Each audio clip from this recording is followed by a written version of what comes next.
Welcome to My Life Chassidus Applied, episode 259. This is an episode like no other. I've never done anything like this, but the circumstances clearly demand it. I'm sitting here with Rabbi Goldstein in his inner sanctum, in his library in Poway, California. Ground zero, where literally a little more than a week ago, on the last day of Pesach, one of the most sacred days of the year, the end of the holiday of redemption of the Jewish people, tragically, Lori Kay was torn away from us by a terrorist, by a murderer. We don't even have the right name. Rabbi Goldstein, as has now been known by everybody, as you see him, is carrying sacred wounds that he incurred protecting his congregation. And as we know by now, he wrapped his hands in a talus, bleeding hands, to save the children, to save the congregants, in the middle of the reading of the Torah on that last day of Pesach. So it's beyond words that I can say. I'm humbled and honored to have him here on this program. This program is Chassidus Applied. It's taking Chassidic ideas, Chassidic teachings that the Rebbeim, starting from the Alter Rebbe and to our Rebbe, our beloved Rebbe of the seventh generation, who've dedicated all their lives to teaching us, to guiding us, to directing us, and applying their teachings to our lives. So what better way to honor Chassidus Applied is a walking, living example that literally, unceasingly, and tirelessly for a week has been making one of the greatest Kiddush Hashems, sanctifying God's name, and sanctifying Chassidus in his actions and his behavior, and his words that have reached literally millions and millions of people. So I felt what better way to honor it is by being here in Poway. A few days ago when we were communicating with each other, the Rabbi Goldstein asked me, would you come here for Shabbos? Without even a question, absolutely. And we spent a Shabbos that I don't have the words really to describe, a Shabbos of healing, a Shabbos of transformation. I personally was unbelievably inspired by literally every moment where you see a community so hurt on one end and celebrating Judaism on the other end. It's really a lesson for all of us. So first, of course, our hearts go out, our hearts are shattered, and the condolences to Lori's family, Howard, her dear husband, Hannah, her daughter, and that's why we're dedicating the program in her loving memory, killed on Kiddush Hashem on Achron Shel Pesach, the last day of Pesach. And God should bless that her husband and her daughter and her family and extended family and the community should be healed and in ways even stronger and greater than they were before. Because God is able to achieve everything. Together with that, this program is going to be completely focused on this theme, how to become stronger in face of tragedy. And I really feel I'm sitting in the presence of greatness. I know Rabbi Goldstein won't necessarily agree, but I feel that way.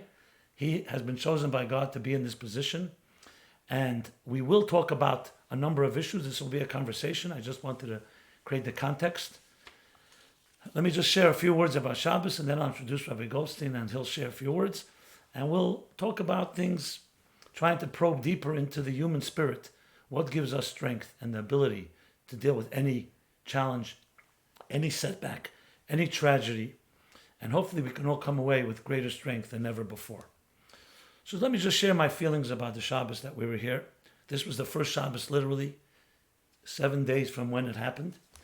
So both Friday night, the shul was packed, hundreds and hundreds of people, and as I hear, most that no one had ever seen before. And I'm sure synagogues all over the country and the world were packed as well, as Rabbi Goldstein so eloquently called upon us all to demonstrate that we will not back down, that we will use this opportunity to fill the shuls and to light candles and to demonstrate that we're proud Jews and to add in mitzvahs and to create a real revolution of Yiddishkeit. And I saw it with my own eyes Friday night. It was a beautiful dinner afterwards. Rabbi Goldstein spoke. I shared a few words. And then Shabbos day, what can I say? When the ark was opened and all Howard Kay, the husband of the late Lori, and the other heroes who helped save the community, We're standing there with an open ark. Rabbi Goldstein began speaking. And I mean, it was awesome. Asking us all, he spoke to God, asking God to protect us, to protect the Jewish people, and asking God that we all get to, and asking all of us, I should say, that we should say a Shema Yisrael like never before, to drown out the sounds of the bullets with even louder Shema Yisrael.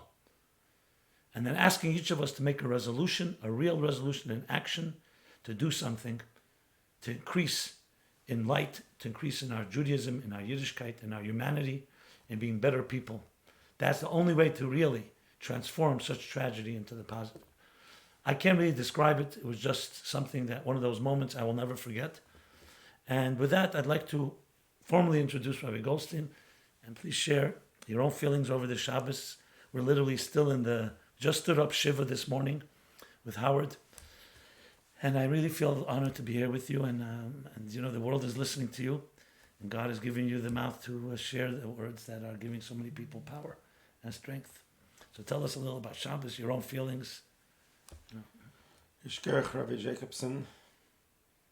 Firstly, I cannot thank you and your Rebbe Shani enough for answering the call and coming here. Me Hashem etzadei gever kanana. It's one of my favorite lines of Tehillim. And the fact that Hashem decides who goes where, when, and for what purpose. And sometimes we know why we are where we are, sometimes we don't know.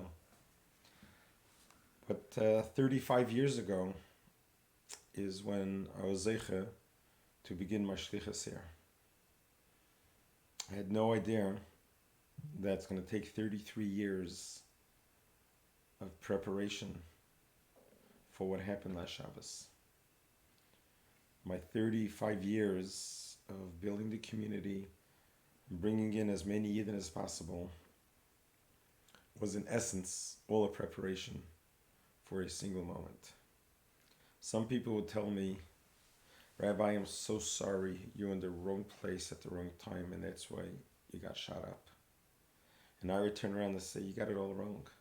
I was in the right place, in the right time. That's why I'm alive today. So I should be able to impart with everyone and help my congregation, our family, and the whole world as much as possible to be able to learn from this experience. The Gashmis physically had to be at war. I had to be in the line of fire. I had to experience this to be able to be where I was and where I am now. If you were to ask me where I was the last 7 days, mostly, I don't know. It was a sort of outer body experience, having a brush with death. I'm feeling at a moment as if I was in the middle of a pogrom.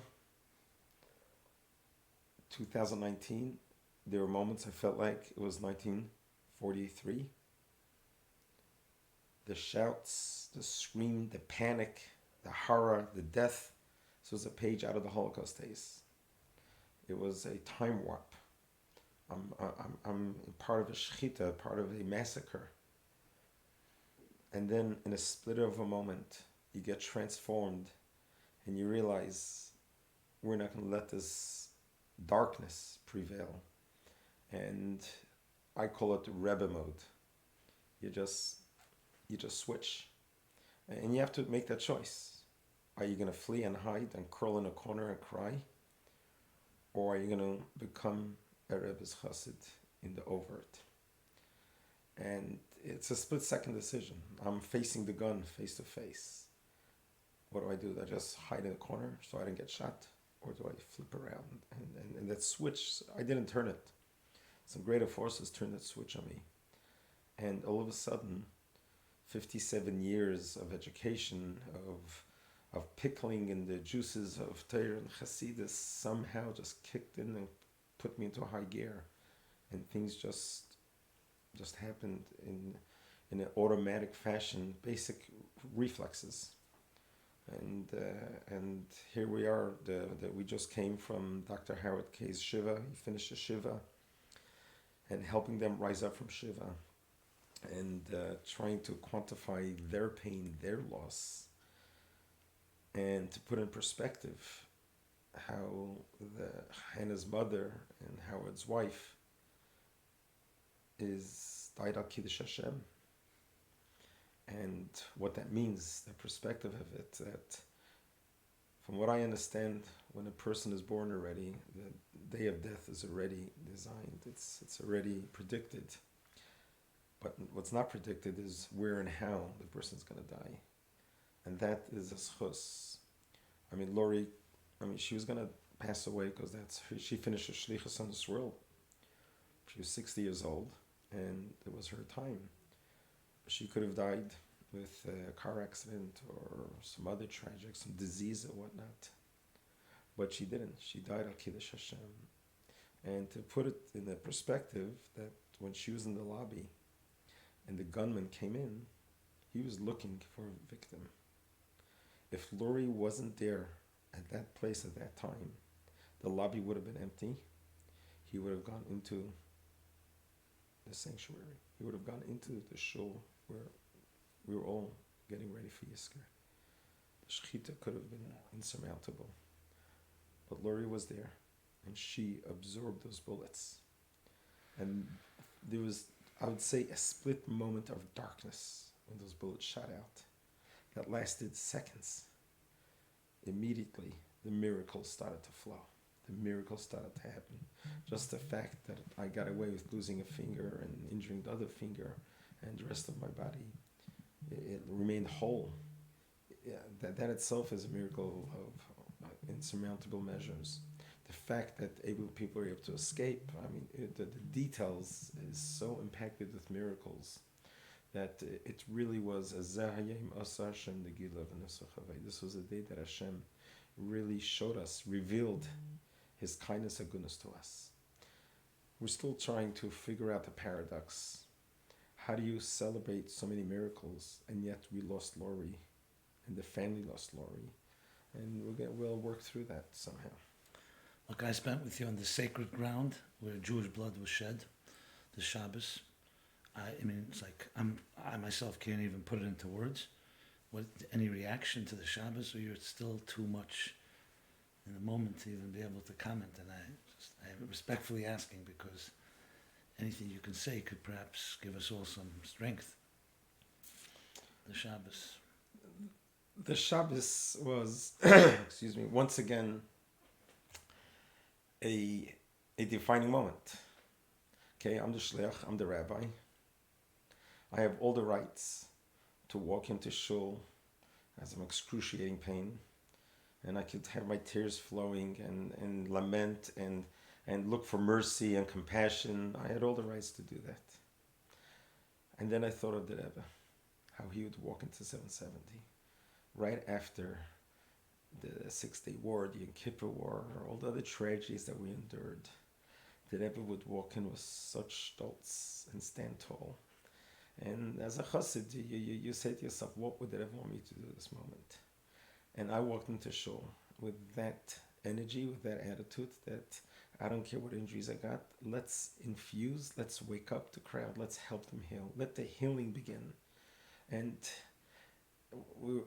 the outpour of love from everyone was amazing. When you and Rebbe Shandi jumped on the plane at a spirit of a phone call, was amazing. And then I hear that the Raven brothers, two beautiful chazanim, on their own side, we're going. He called up first, and I said, no, we'll be okay. And then his younger brother says, no, we're going. And Fitz said, we're going. And they came.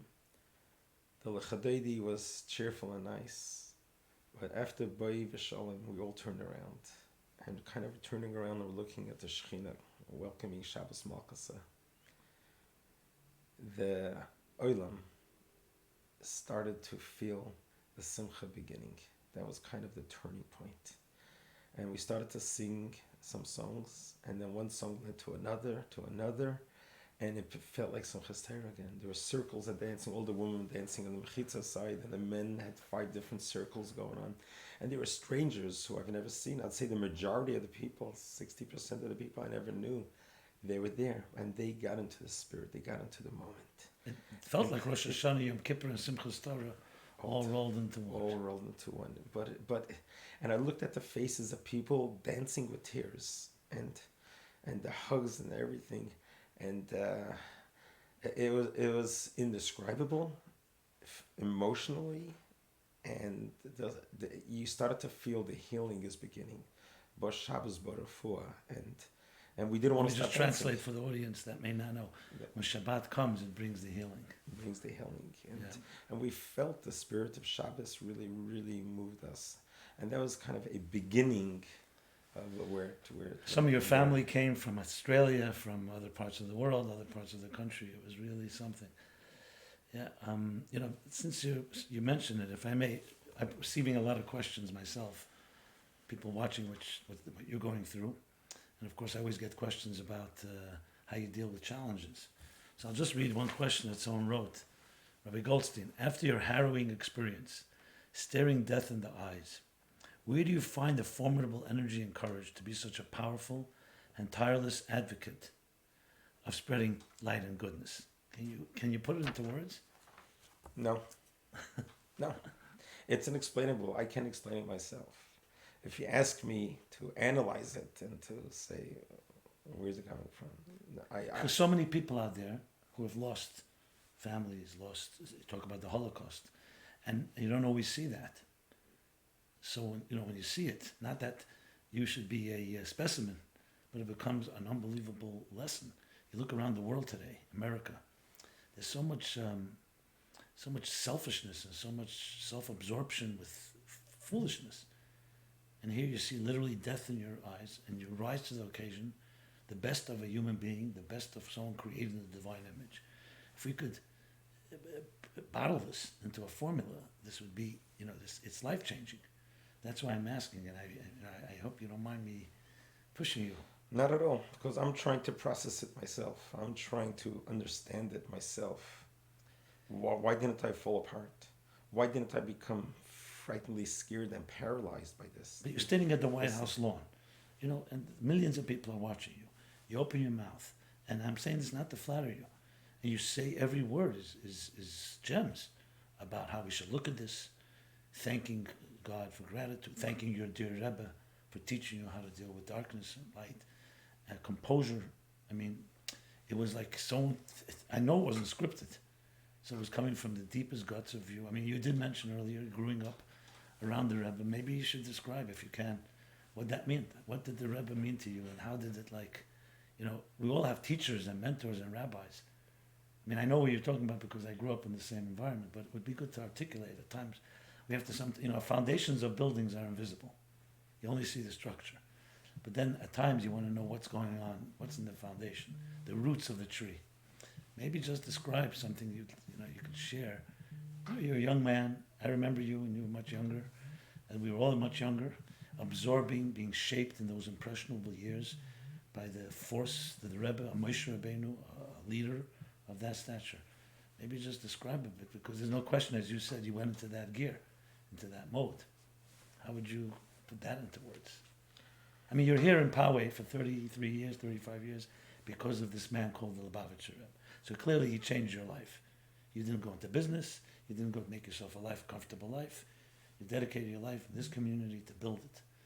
As you said, no one ever expected this to happen.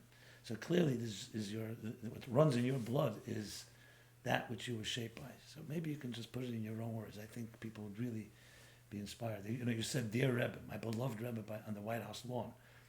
I know people have asked me, who's this Rebbe? Why is he so beloved?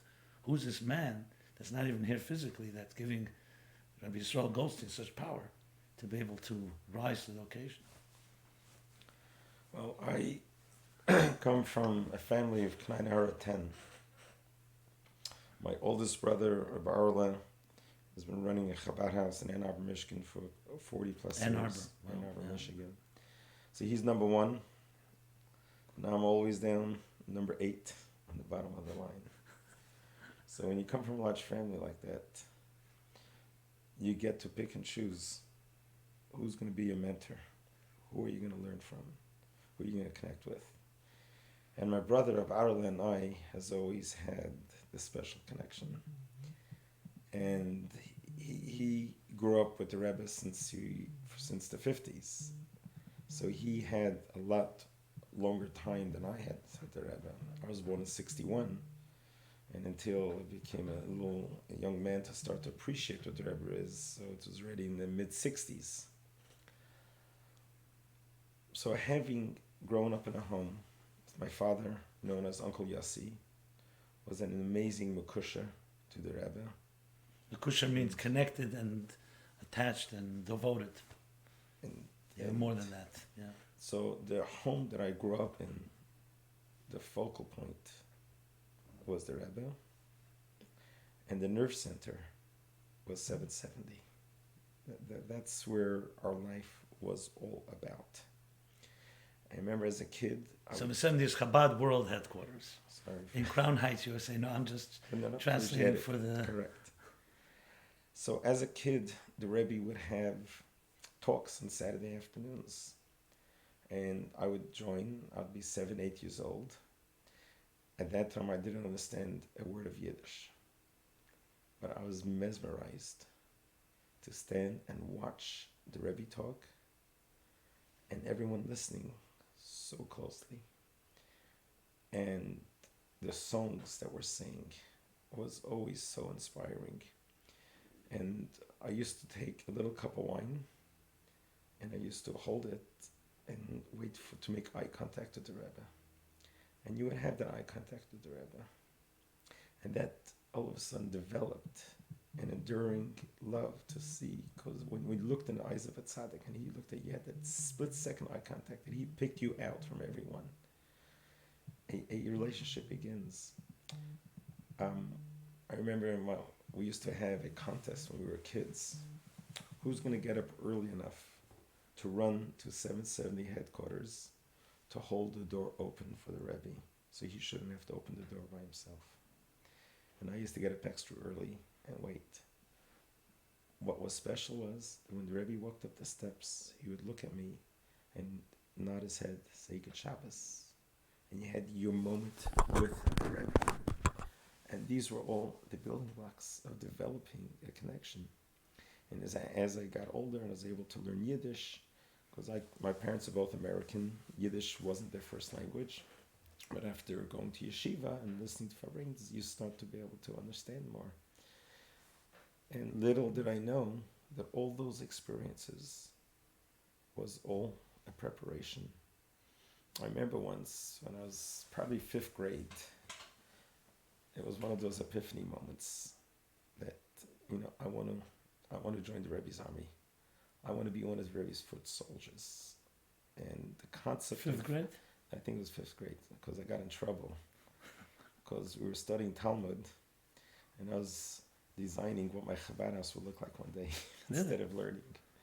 And how 5th grade is 5th grade 10 years old? You're on 10, yeah. That was right after around the Does time. Does this Chabad house look like I wish I could find a Gemara. But I remember my mindset was then already, I really want to be one of those. And the main reason was because you felt how much the Rebbe cared so much about all the Jewish people. And the Rebbe was pressing us about the idea of Avos Yisrael, of really loving every single Jew, no matter what they look like, no matter how observant they were.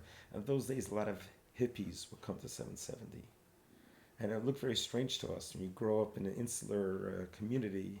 Everyone has black hats, black jackets, and then you see hippies coming with all different colors and looks, and you saw how the Rebbe embraced them, and it resonated, and saying, this is something I want to do. It was when I was around bar mitzvah age, around 74, as the Rebbe started the outreach campaigns, and I took that very to heart, and that became a priority because it enabled me to begin talking to people that are not from where I grew up.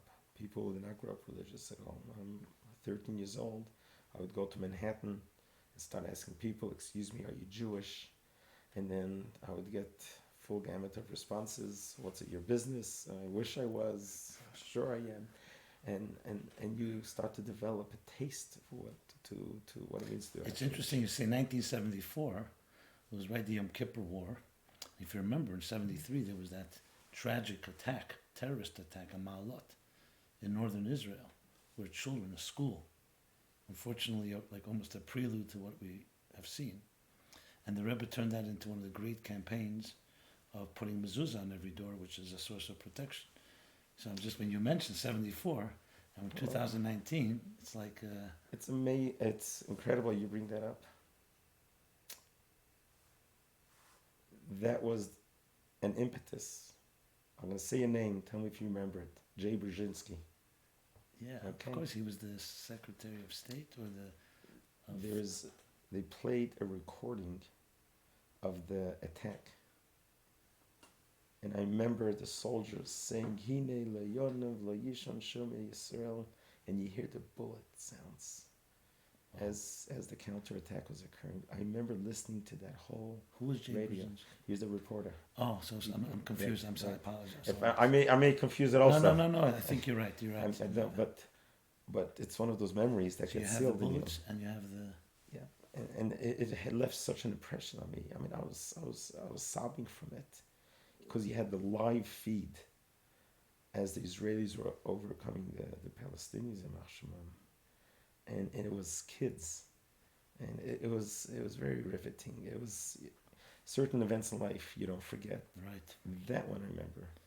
That one I remember so clearly, and it moved me to the core. And we know the Rebbe cried and cried for those loss of innocent children.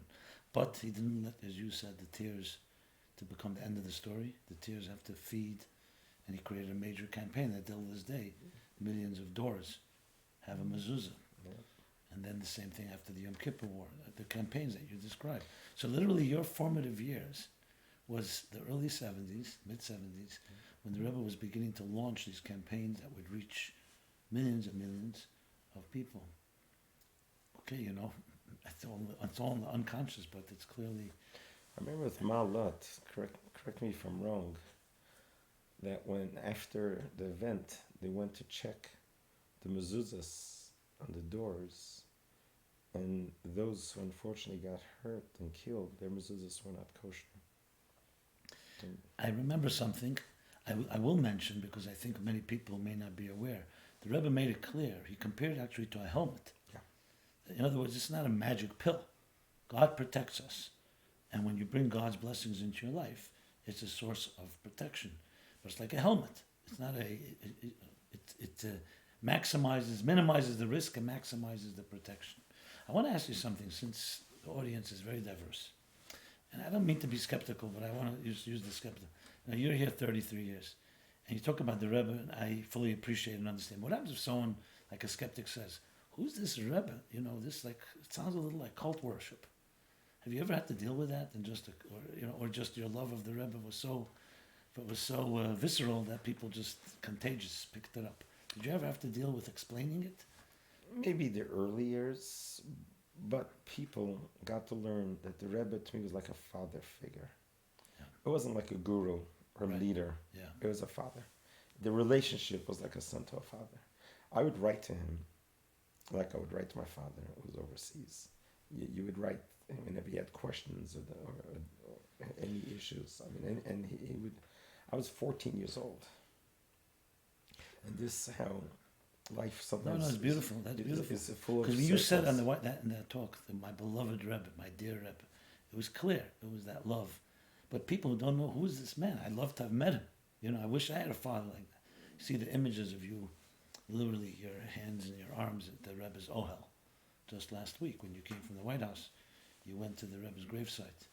Again, so powerful. I mean, as I said, I relate to it. And the father is your father even if he's physically not here.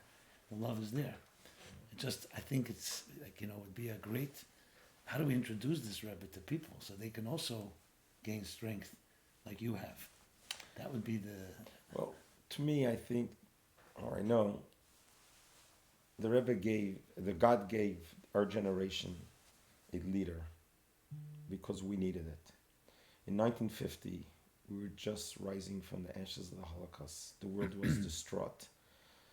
The people were ditching their Judaism. They say they're throwing the towels and tefillin over the boat as they were coming here. And God did not want Judaism to disappear. So he gave us a Rebbe who rose to the occasion and took a generation that was so downtrodden and decimated and demoralized, and just brought them up. And when you want to live for a cause, we're all created by God for a purpose. Living an aimless life without a cause could be very empty.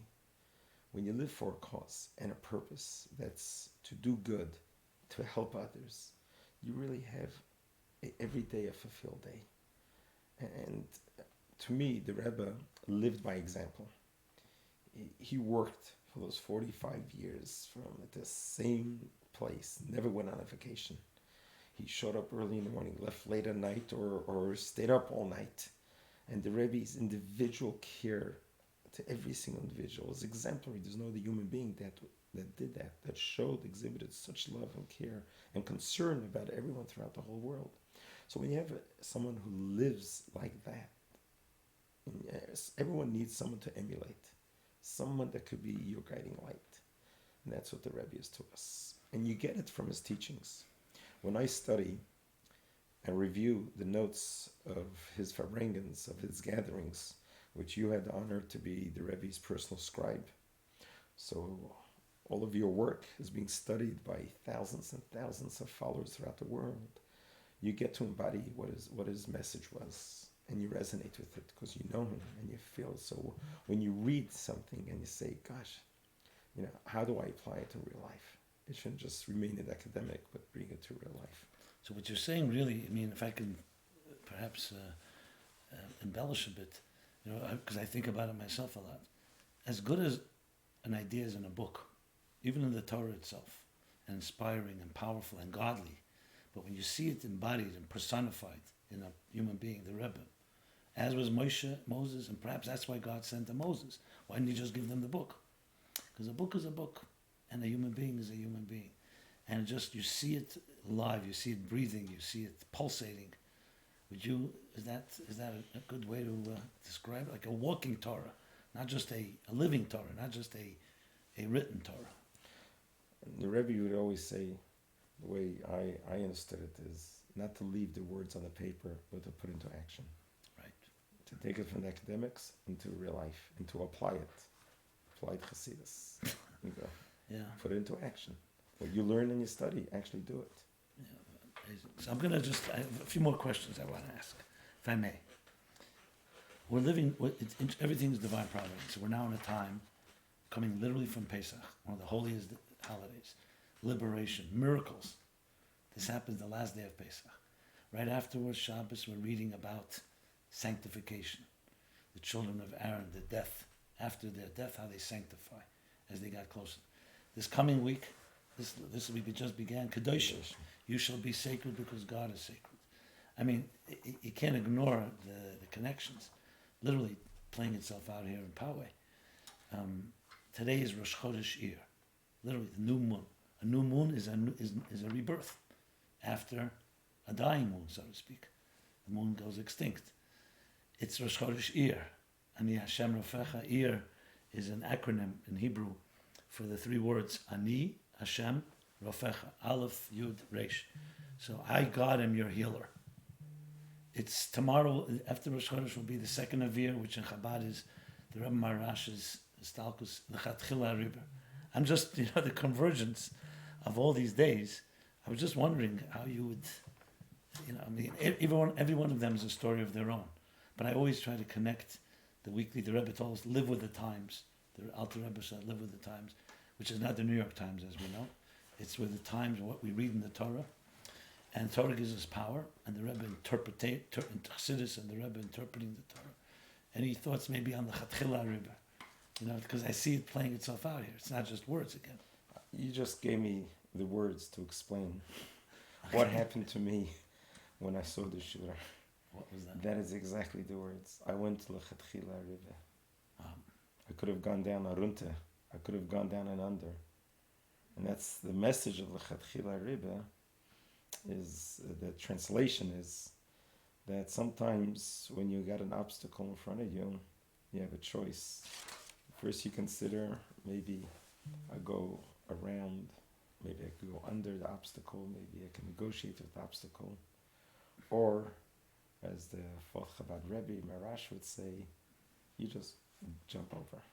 Right? Just don't negate any other option. Just.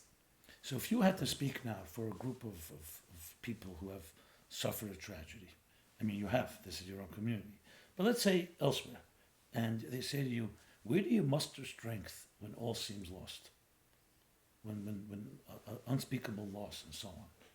So you're saying, I have a Rebbe, I have a Torah, and so on. But if they ask you, what can we do to dig deeper into our own souls to get such strength? What is it that you can say, if I may? Well, And I hope again, I'm not at all. we were taught that you have to push somebody to get the best, so I'm pushing. I have my own moments. And I have a lot of moments I'm going to have to process moving forward. I have been given the worst hand of life by watching a terrorist violate your own shul, your sanctuary.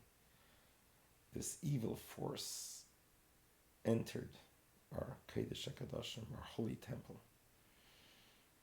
And I got to see it face to face. He was just 10 feet away. He violated everything that humanity stands for. I was scared, I was frightened, and I was empowered at the same time. And you have that split second to how do you react to this?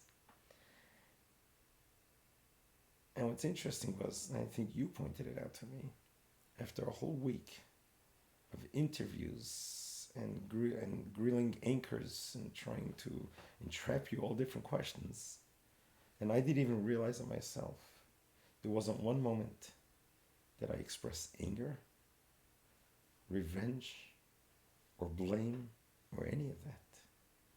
My subconscious didn't go there. I just didn't go there. And I think there's a reason for that. Is because what is it going to help?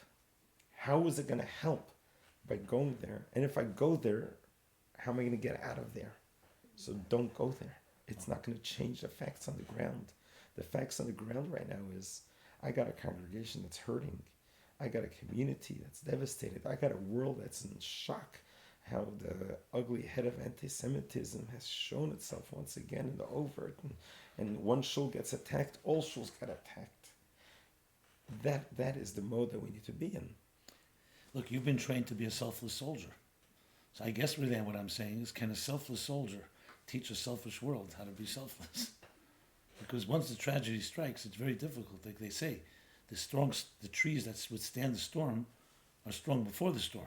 It's very hard to build it if you don't have it. So I think this sounds to me, the real is how do we teach people who have been so not trained to think, I'm here to serve and give, and trained to think that it's all about me, and then suddenly, and no one should know of this, devastation strikes. Where do you get the strength? They have to go into a place they're not even used to. I introduced you last night to the founder of our Chabad. His name is Dr. Ray Polyakov. Right. In 1984, he called up Rabbi Fratkin and asked to start a Chabad here. And I stayed at his house, and he used to walk 2 miles to a rented storefront. And he's a gem of gems. He's the head of the emergency department at Kaiser, just a gem of a human being. In 2006, his 18-year-old only daughter dies. She was in school, and they're at a party, and whatever went wrong. He got the call, and he told me years ago the reason he became a doctor was so he should be able to protect his family. He should know how to heal his family. He goes down, and he sees he can't resuscitate his own daughter. He goes home, and I go home to his house. I actually happened to be in Australia at the time for my niece's wedding when I got the call. I flew back. The very first thing Ray Polyakov did when he got home, he put on his tireless and tefillin. I was astounded. Number one, according to religious law, he's not obligated to pray. He's in a state of onan that he doesn't have to pray. He put on the towels and tefillin and prayed. And I asked him afterwards, after Shiva, I said, Ray, I was going to ask you a question. How did you do this? And he told me such a poignant lesson that I've learned so much from it. He says, Rabbi, you cannot remain standing on the spot of grief or you'll get stuck and consumed. You have to step away from that spot. You get Shiva, granted, spend the Shiva days mourning and grieving, but don't get stuck and consumed. You cannot change what happened, but you can change what's going to happen. And that was so insightful. And he said it wasn't just for himself, it was for his wife and kids, that they need to see that we're not going to get stuck and consumed by the devastation. Amazing. It reminds me, I remember once giving a class, and at the end of the class, two women come over to me, and one was a very beautiful face, but then I saw as she got closer that it was restructured. And she says to me, I was in Yerushalayim, in Jerusalem, one of the earliest terrorist attacks on a Friday, where they put a bomb near in a cafe, if you may remember. It was one of the first, so it was definitely a lot of casualties. She says, it took many of my friends' lives. My face was blown off. I lost my hearing. I lost my smell. I lost part of my eyesight. And I was in the hospital for months and months. Listen to this. You won't believe it. It's just what you said, listen. And she said to me, and I was in Israel, my parents didn't know because they would never let me go. Because they were not interested in religion. I was interested in studying some Judaism. I grew up in an assimilated home. So I told them I'm going to the East. Middle East, they don't know which East. They saw me covered in blood on CNN in a hospital. Now, of course, they came and they flew and they didn't.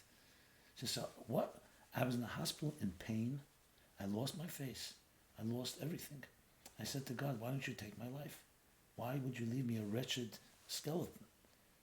And I came here to study your Torah. I'm an American girl. What? I was so angry at God. And then she says to me, one morning I woke up and I had this energy from somewhere. I have no idea from where. And I said to myself, I'm going to survive. I'm going to rebuild my life. These were the words I'll never forget. She said, faith. You don't appreciate faith until you have nothing left but faith. Wow. Everything was ripped away. And when you say it, it reminds me that ultimately, and let's be honest, I think what's resonating is that the profound faith in God, the profound faith you learn from the Rebbe in God, in everything that happens. I mean, I'm just reacting to, I've heard you speak, but as we're sitting here, I'm just trying to, I put it into words. Sometimes you have to express the inexpressible. We wish we don't have to. We just have it in our gut, but sometimes it has to be said, because I think people are taken by this. They don't have the words. I'm speaking to people, they say, I don't know what it is, but something about it is resonating. Some higher truth. And that is it's at the expense of a life, but it's a tremendous merit to all that's happened here. So then what do you say to people who say, where's God in all of this? Okay, we say God does miracles, and he did many miracles here. Many were saved. It could have been, as you pointed out, al tiftach peh. We don't even want to say. Where was God with Lori? Why didn't he protect Lori? Why was there no miracle for Lori? Again, I'm really articulating what people ask, and some come from, frankly, I don't appreciate unhealthy skepticism where people just blame God for everything. Like some said, I don't blame God. The Holocaust, I learned that the only one I can trust is God. I can't trust humans. But still, some people say, where's God in all? Why don't Jews argue with God? And we're really upset, but they don't blame God at the end of the day. Where is God? How do you? I know it's inexplicable, but just any thought that comes to mind. I think it has to be a fair question. Well, we can't just believe that God closed his eyes when Lori got shot, then opened his eyes to save me. Right. God doesn't close and open his eyes. Right. If you want me to rationalize, No. Lori was going to pass away no matter what. the plan. That was the But higher that plan. was her plan. And God gave her a kindness. She's been glorified. Those are the posters. She's been glorified. Yeah, it's all over the shul, all over the Chabad house, yeah. If she would have died in a car wreck, God forbid, she wouldn't have the impact on the world as she had because of that. Was God there when the shooter came in? Absolutely, unequivocally. My life is spared. I had bullets flowing by me, albeit my fingers got blown away. I still feel the rush of the bullets and the smell of the gunpowder, and the loud sounds. God was there pushing the bullets away from me. I mean, centimeters away. My heart, my kidneys, my vital organs, my hands, anything could have gone. I wouldn't have been there. Was God? What God was absolutely there. Moses had the same question. God, I know you were there. I just want to know why. And why you let evil be done to your people. Exactly. Yeah. Exactly. And even a man of faith myself, I'm going to have to sort through those questions. Of course. But it's not going to paralyze me. It's not going to make me angry and upset with God. That's well said. Yeah. That's exactly right. We suffer and we question and we challenge, but we're not going to be defined by our questions and by our. I remember reading once a letter from the Rebbe to a Holocaust survivor, a doctor, and the Rebbe, and the big question, why? So the Rebbe says, if God wants us to know why, He'll tell us. If He doesn't tell us why, it means we don't need to know. We ask, what are we going to do about it? That's our focus. And at the end of the letter, the Rebbe writes, you may think I'm just being intellectual. I too am a Holocaust survivor. I lost my brother, my grandmother, my brother-in-law, sister-in-law, and other family members. You rarely see the Rebbe's identify. But, wow. Yeah, I mean, look, the Jewish people are here. We've suffered like no one has suffered. And we're here. We're standing, limping a bit, but we're here in this long march. So, let me share with you a memory. Sure. And I'm sure you were there. 1982, maybe. Okay. When Moses asked God, when I come to Egypt, they're going to ask me, what's your name? What should I tell them? So the Rebbe asked, how did Moses know what they're going to ask? And what was God's answer? What will be, will be. Just tell them who I am, will be, will be.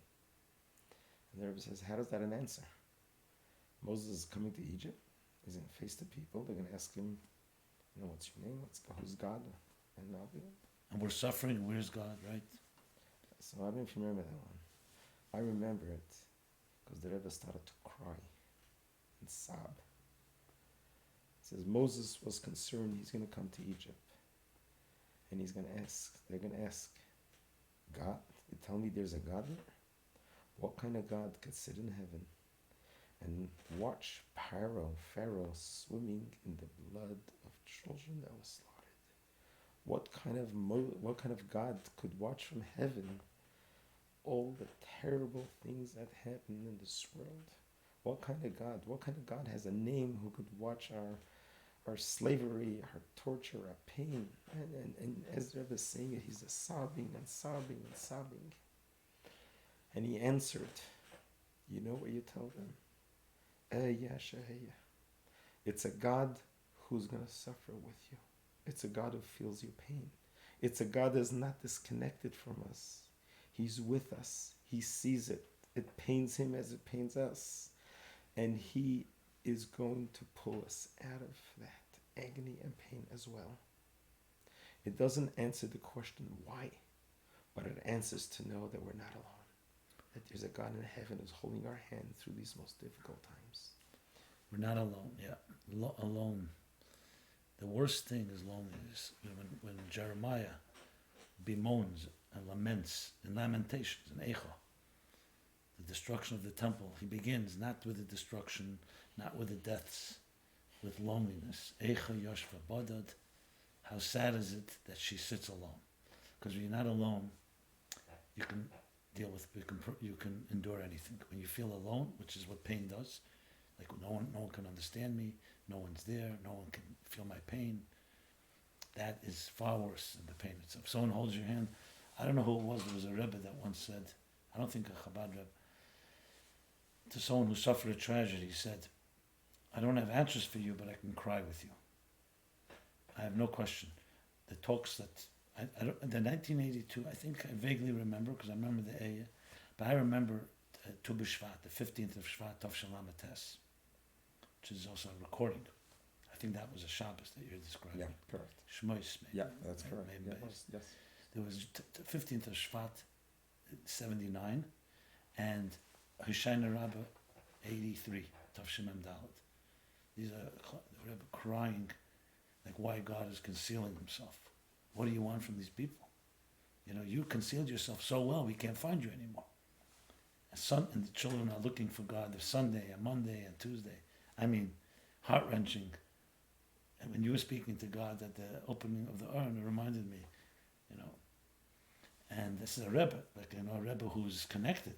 He's not crying out of desperation, he's crying out of, and there's a strength to that. There's almost a strength when you say, I don't have an answer. I think one of the old Belzer Rebbe once said, even if God were to come to me and wants to give me an explanation for the Holocaust, I don't want to hear. I want an explanation why 1.5 million innocent children were gassed. The explanation is going to help us. So there's a certain sanctity to be able to stand before God and say, you've wounded me, and you've hurt me, but I'm yours, and you're mine. And we have some way, we must continue to fight what we believe in. I mean, look, I'm sitting here with you, you're missing an index finger. And instead of bemoaning that, you talk about the finger that your father, as you were a child, and he taught us all that song, and all the children's rallies and the parades, like remember, Hashem is here, Hashem is there, Hashem is truly everywhere. Pointing up, up, down, down, right, left, and all around. And you know, I mean, most people would say, okay, I understand, in 6 months from now you'll philosophize and wax eloquent about your... But no, here you are, bandaged up, and you're showing such strength. I feel that everybody would love to know. I mean, everybody should be intact, and we should always never have any wounds. But we all have our challenges. We all have our scars. And how you look at a scar, instead of saying, I feel so deficient, no, I feel, in a way, defiant. That I will even now, more than ever, commit to pointing and finding God in this dark world. I don't know if it's a question or just a statement, but maybe it's part of my insanity, being proud that I have a battle scar. I met the ultimate mission. I sacrificed. I survived it. But this is going to define me the rest of my life. It's going to be a memory. I'm going to remember the moment. I'm going to remember the recovery. And I'm going to remember the challenges. And I'm going to remember the accomplishments. And it's part of my life's journey that Hashem has for me to build me who I am. My life has changed forever. I'll never be the same emotionally, physically, spiritually. Hopefully I'll grow from this in different ways.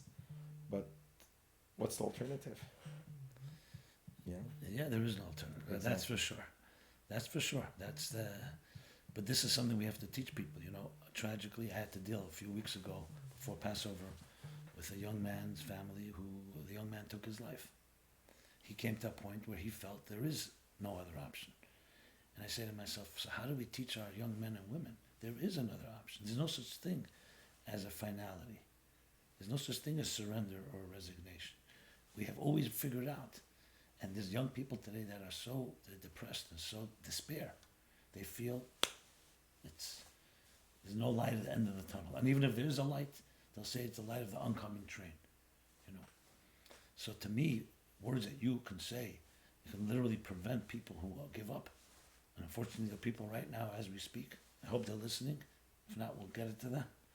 That have that element of despair. And how do you explain to them? You have a soul. God blessed you with life. No matter how bad things are, there's always more. And they don't feel that. Well, it's the concept of perhaps taking life too for granted. Yeah. if you have a near-death experience, like I had, the next morning saying those words, Moida Ani Lefenecha, thanking God for being alive, has a whole different definition. Yeah. It hasn't really even sunk in that I'm on borrowed time right now. Again, my lease was extended, hopefully indefinitely. Yes. But when you have a brush with death like this, yeah. I've had many many conversations with euthanasia and other situations and people in despair. I always say, you could always die later. Look, the Rebbe once wrote to a person who was contemplating suicide. It's not humorous, but it's interesting. He says, your destiny has already been determined. If you take your life, that doesn't mean you're not going to come back again. And you're going to have to live through whatever God wants you to live through. So what's the point? Yeah. It's an interesting twist. But since you mentioned Moda'ani, the morning powerful prayer that unfortunately we don't always appreciate. Thank you for returning my soul to me. That every morning, you don't need to be shot. You don't need to be hurt to remember. So one of the things you've been really advocating, which also is extremely powerful, you said at the White House lawn as well, moment of silence. And of course it's taken from the Rebbe. Maybe you can just why do you feel that? Why did you associate it with that? I mean, I understand why, but I think maybe we can spell it out.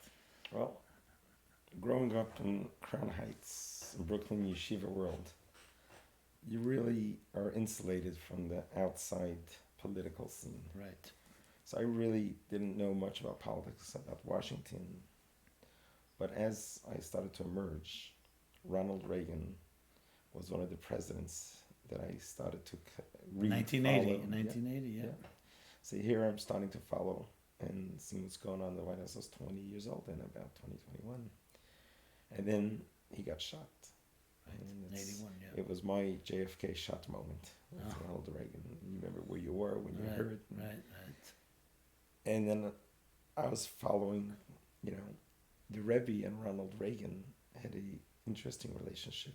They were both up in age. They're in the 70s, both world leaders. And Ronald Reagan had a tremendous respect for the Rebbe. And to me also, seeing a president of the United States who acted presidential. And that's Ronald Reagan when he spoke. Besides being a great actor, he was also a great president. He was humorous. So I followed as first president I followed. I think he was a better president than an actor, they say. That's especially towards the end. But the Rebbe gave an answer to the world because of what happened, that our president of the United States of America should be shot right in the open air. And the Rebbe recognized that there's a fundamental flaw in our educational system. And the Rebbe then introduced the concept of moment of silence in the public school system. There used to be prayer in the school system, and then that was taken away somewhere in the 50s, I believe. So you have a couple decades where kids are coming to school and there's no exposure or discussion about why were you created? Do you have a purpose in life? Is there accountability for you do? How do you value life? So the Rebbe came up with the idea, I'm not going to ask to introduce a prayer in public school because that's open up diversity of all different religions and prayers. Let's do something that's universal, that everyone could use, is let every child at the beginning of the day pause and just think. You can think whatever you want to think about. But a child is going to ask, what should I be thinking about? And if the parents are tuned in to real life, they say, think about who you are. Think about why you were created. Think about how what you do has effect on the people around you. And think about something higher than you. And that is the campaign of the Rebbe started. And the value of life and the dignity of life. And, yeah. So that and the Rebbe was talking very, very strong about it. And when the Rebbe comes up with a campaign, you want to be a partner with it. Right. You want to deliver the goods. You want to be the one to say, I'm helping the Rebbe. Because you want to help him. His whole life is about saving the world, about saving humanity. So you want to be part of that. So you were in your early 20s then, right? Correct, you were not here yet in Poway. No. Wow. And so that stuck in my mind. That was planted there. Right. The Rebbe really wanted that. So essentially, basically milestones of your life can be associated with how you were shaped by the Rebbe's thinking, how a leader thinks, how a spiritual leader thinks, a man of God thinks about helping the world. And even the catastrophes and tragedies have become forces of identifying the root of the problem, not just the symptoms. In the moment of silence, you see it's getting some traction. People are picking up on it. One of the lines I've quoted a lot in the recent week started when I was 14 years old. I was in yeshiva in Brunois in France. And I wrote the Rebbe a letter that I'm in yeshiva and I'm trying to concentrate on my studies, but I have intruding thoughts, and how do I deal with those? And I asked the Rebbe a blessing that I should deal with that as I emerge.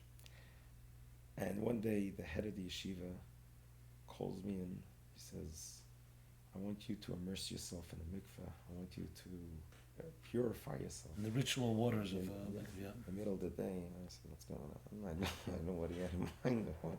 What did I do? How impure am I? and he was Rabbi Nissen. He's the old Nissen Emenov, the famous Mashpia leader, Chassidic. And he put on his black Shabbos coat. This was middle of the week. And it was just very strange for me. I didn't know what it was. He calls me into his office and he shows me that a letter arrived from the Rebbe addressed to me personally. I'm 14 years old. Really? Yeah. It was, I don't know if you remember the old airmail letters. Yeah, those blue, the blue ones. Yeah. And he opens it up and he starts to read it to me.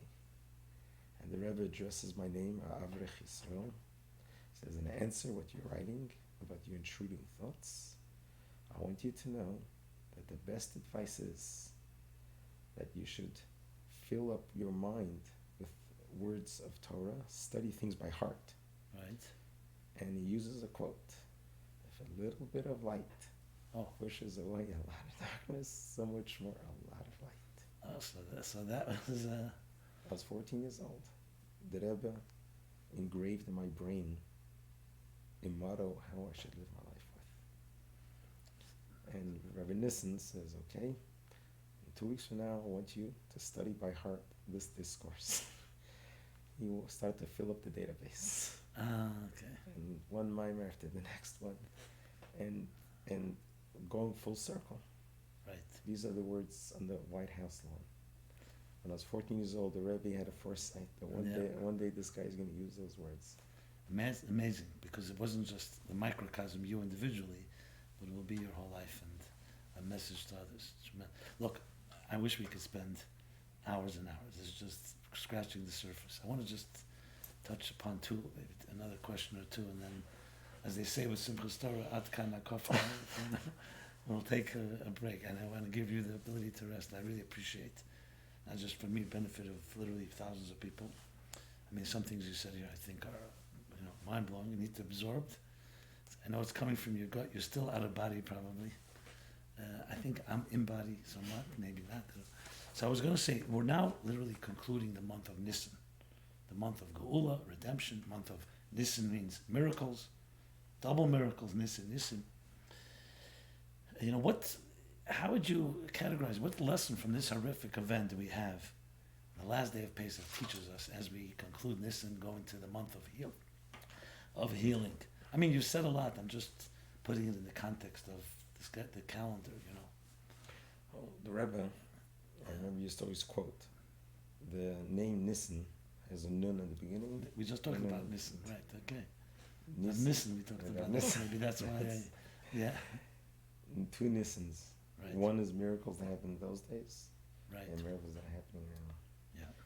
My miracle, our shul's miracle, I call it the magnanimous miracle. That Shasa Nines, Shasa Nisan Lavesena Bayam Himizmanazat. Many people ask, where's God? Where are the miracles? He's the split seas and the 10 plagues. Why don't we see any big miracles these days? Open your eyes. Look what happened at our Chabad house last Saturday. That is a miracle in our days.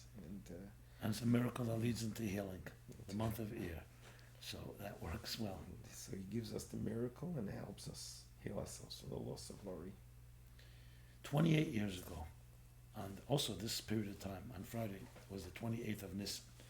And the Rebbe, I'm sure you remember, we all remember, the Rebbe's impassioned plea, I did everything I can, which he did. He gave us all the tools.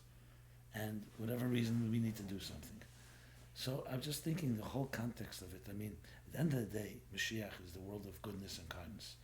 A world where there will be no longer evil and no longer pain.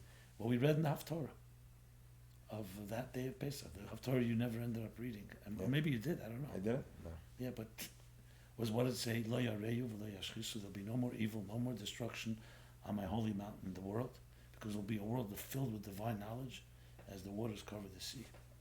Which we learn is, Chassidic thought, the teachings, mystical, spiritual teachings that will, what does knowledge have to do with destruction? Because when you really know God, you're not capable of hurting another person.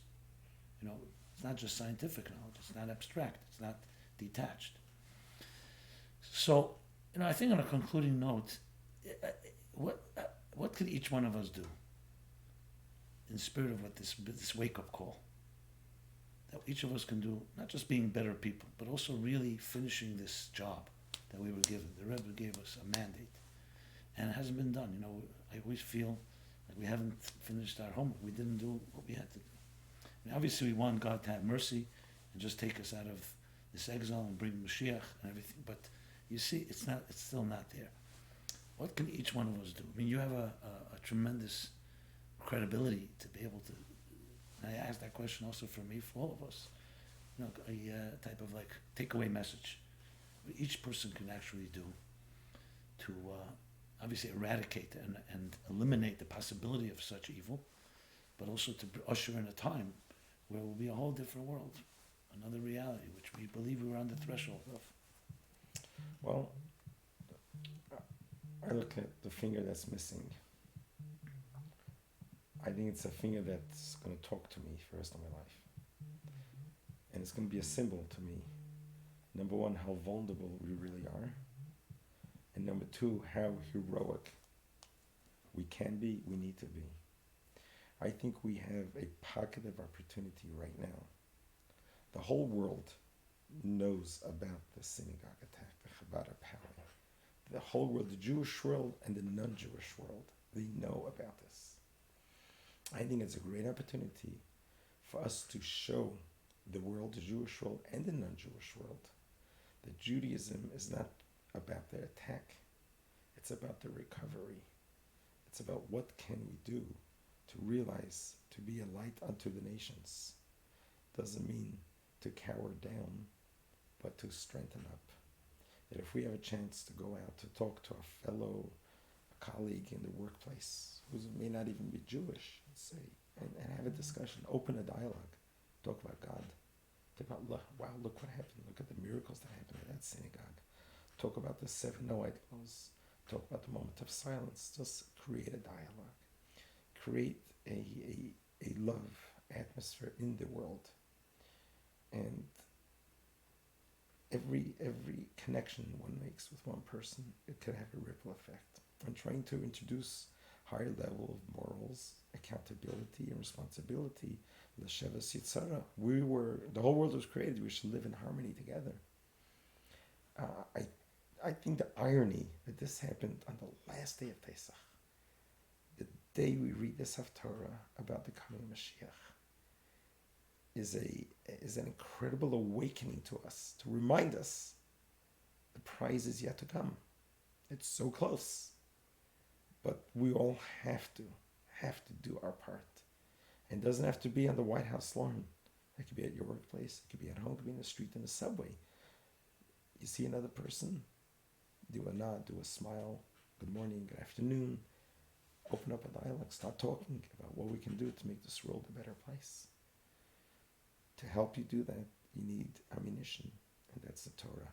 You study Torah, you go online, you spend 5 minutes a day studying the precepts, the values that were taught to us. You'll be armed with the ability to really be a lighthouse and light people's lives up. But we could be Mashiach. You and I could be the ones that be Mashiach. Like Maimonides says, it's a tip of the scale. Scales are equal. One tip, the tipping point. I remember sitting at a harrowing, And the Rebbe was mentioning your, and he said, imagine if you are the one who had this one extra thought, this one extra action that tilted the scale, and 2,000 years of suffering has ended because of you. And the Rebbe empowered us like that. And I walked away from that for bringing it, thinking, God, if I could be the one, imagine to bring the end of the suffering. And the Rebbe meant you, every single one of us. Wow. And I hope your listeners could be empowered by that, to realize they can have the key of entering all this suffering and all this that we have suffered and bring the whole world to greater and better times. It's going to happen. It's going to happen. The question is, are you going to be the one who's going to make it happen? And you can make it happen. You said it best. Look, you've been a tremendous inspiration to me and to millions of people, and people committing to real action as you called upon on Shabbat, which could be whether in study. You know, we have the three pillars. I recently thought of the acronym SPA, study, prayer, actions. Studying, which is cognitive conditioning, thinking, studying God's wisdom, what He wants of us. Prayer, emotion, connection, and actions, good deeds. Milas Chasadim.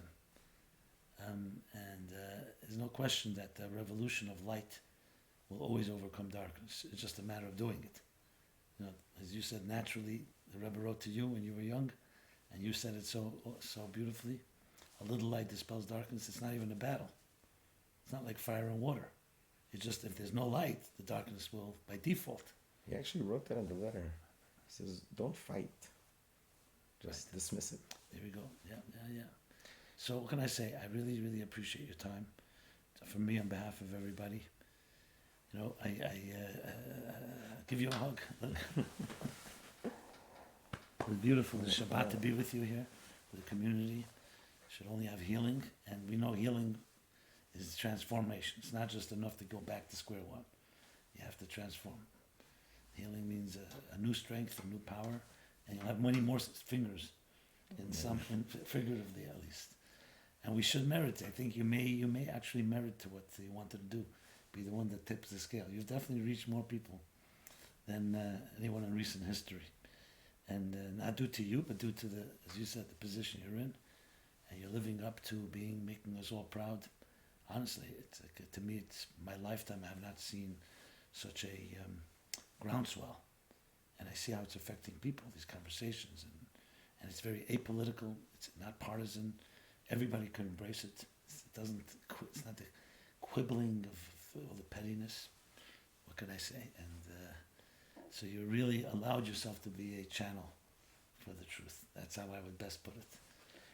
If you remember the conversation I had with you, I walked down from the podium and I walked over to you. I said, God put you in my show at this moment so that you could take this experience and help all of your listeners and to all of your followers who follow you week after week and your whole constituents. I want them to know how you and your wife helped us in the darkest of moments to begin the healing process. Your talks was exemplary. Your connection on a one-on-one with Dr. Howard and Hannah and with Ersten congregants was incredible. You took the call, you responded. You did what any chassid would have done when you see another fellow chassid is in pain. You answered, and we're forever grateful for that. It's the least. I mean, I hope we all show that type of, we're all part of one larger organism. We're all part of one family, one body. That's what the Talmud says. So when one arm hurts, the other arm also hurts. That's what the Rebbe taught us. So your missing finger is our missing finger. And your strength is our strength. That's how we have to see it. That's what it is. That's the real ultimate wake-up call. We're not all in our own little corner doing our own lives. We are one. And that's what can prevail over anything. What was nice was the whole world heard the words, Am Yisrael Chai. And you gave another interpretation of it. Do you want to say it? I guess so. This is my father's style. He Right. always play with words. And in addition to Am Yisrael Chai, I am Yisrael and I'm Chai. Amen. Thank you so much. This has been My Life, Chassidus Applied, episode 259. We're here every Sunday, usually 8 to 9 p.m. Here I am in Poway, California. A little hamlet on the outskirts of San Diego has now become world famous for the good, not for negative. We will make sure that this place is the beginning, ground zero of a revolution of goodness and kindness. I thank you so much, Rabbi Goldstein, and we'll see each other. And only good news, please share your comments. If you have any questions, just go to meaningfullife.com/mylife. Be happy to follow up. I will be able to talk to Rabbi Goldstein. If any of you direct questions to him, I will try to get an answer. It's really been an honor, a pleasure, and most importantly, let us all begin this revolution. Thank you so much.